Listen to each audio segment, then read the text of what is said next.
Conferência de imprensa com Liam Draxl, apurado para a final do Indoor Oeiras Open. Liam, congrats for the win, for reaching the final. How are you feeling? Yeah, no, feeling great. It's yeah, definitely a great way to start the year. Yeah, I felt like I had a little bit of momentum building the way I finished the year as well. So yeah, to be honest, I was maybe a little questionable because I didn't get to train as much as I would have liked in the off season because I played pretty late into December and then I left early for United Cup. You know, so it gives me confidence for sure to know that my game and my conditioning is there for this level. So yeah, super pleased. And for someone that was facing a match point 2 days ago, it must be pretty special to be in the final now. Yeah, for sure. Yeah, that's just the way it goes. Yeah, like there's some other players out there who saved match points and then they end up going on a run. Like for some reason that's how it works. Or you see like lucky losers, from qualifying, then they end up playing really well. Yeah, you've been so close to losing and. You almost got kind of nothing to lose. You were so close to that point, so it's like, whatever. I was so close 2 days ago, so it just, I think it takes a little bit of pressure off it. Yeah. So you are saying that you are not 100%, but I saw you running side to side. Yeah.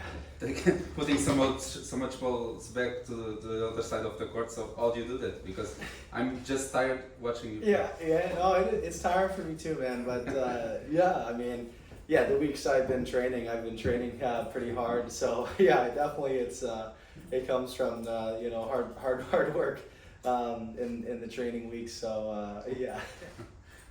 And Molokers seem to us tired in the end.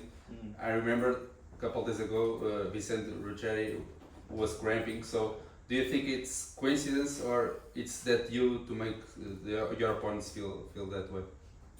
Well, yeah. I mean, I definitely play more physical style of tennis. So, if that happens, that's a bonus for me. And about tomorrow, what do you expect from the match with Ahmad? Yeah, I mean he's such a great young talent.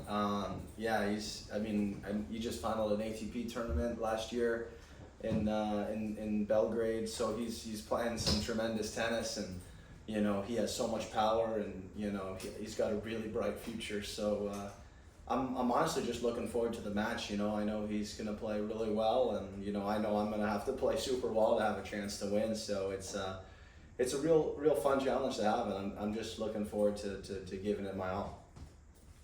I'd say, at least on paper, is the big favorite tomorrow. Do you like that role you play, going as the underdog? I mean, for sure, yeah. There's not so much pressure, for me. On paper, he's the favorite, so I'm just gonna try to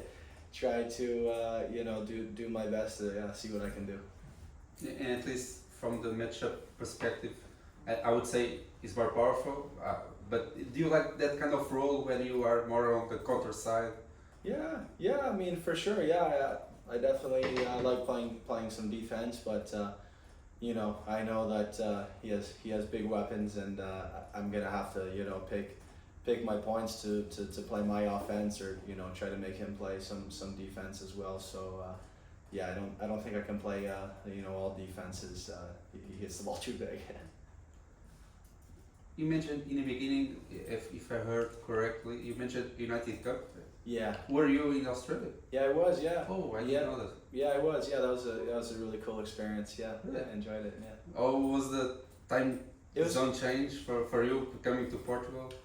Yeah, it was. It wasn't horrible. First couple days I was a little tired, but I was fairly close to the Portugal time zone right away. So it wasn't horrible. Fairly close.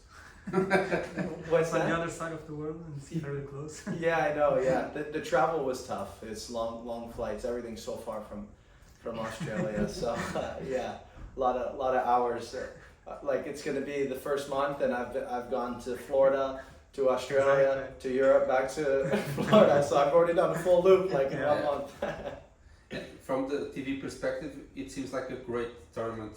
How it was for you to be around the WTA players as well as Leila Fernandez, for example. What was for you that kind of team competition with the girls? Yeah, it was inspiring, you know, seeing like, you know, just the top players in the world, both men and women, you know, compete and play at the highest level in the world, and just, you know, being court level, seeing that, you know, hitting with Felix, seeing, you know, him do his thing out there. Yeah, I would say just it's pretty inspiring just to see, you know, how serious they take their craft, and, you know, how all in they are. So yeah, definitely, it inspired me to see their commitment. Do you like it as a solution to start the season? Do you think tennis should have more mixed events, let's say, like this? Yeah, I think, you know, mixed events or team events, I think it's a good thing. Yeah, I like it. You know, I played college tennis, so I definitely enjoy the team atmosphere, and, you know, I like, you know, that high energy kind of atmosphere, and I feel like, you know, if you have that kind of team environment, you know, the energy kind of rises. So yeah, I'm a big fan of that. And how do you see tennis in your country? Because it seems like you guys have two big leaders from the guys' perspective. Yeah. Leila, Bianca on the women's side. How do you see tennis in Canada? Yeah, no, it's definitely on the rise, and it's really cool to see. And yeah, we've done well in Davis Cup and Fed Cup too. So yeah, it's really cool. Yeah, and it's pretty just makes, I guess, the guys coming up and the girls coming up just makes them believe like, hey, I can be top 100 one day, you know, like, you know, my teammate at university, Gabriel Diallo, he's now top 100, and we were college teammates and spent a bunch of time together. So it's just really cool seeing, you know, a close buddy of yours, and then, you know, you see him jump all the way up to top 100, and you're like, hey, like, you know, I've seen that guy, you know, if he can do it, you know, why not me, you know? So I think it gives the people coming up the rankings more belief. And how do you explain it? Because before these guys, you also had Nestor, Bouchard, Pospisil. What's the secret in Canada right now? Oh man, I don't know what the secret is, but I mean, I don't know, just some good talent.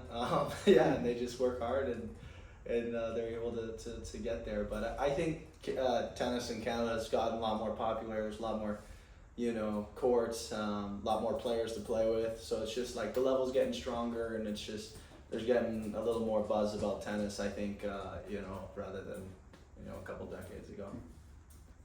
Just to finish, a big match for you tomorrow. How's your night now? Do you relax? Do you go and study a bit before the match? What do you do?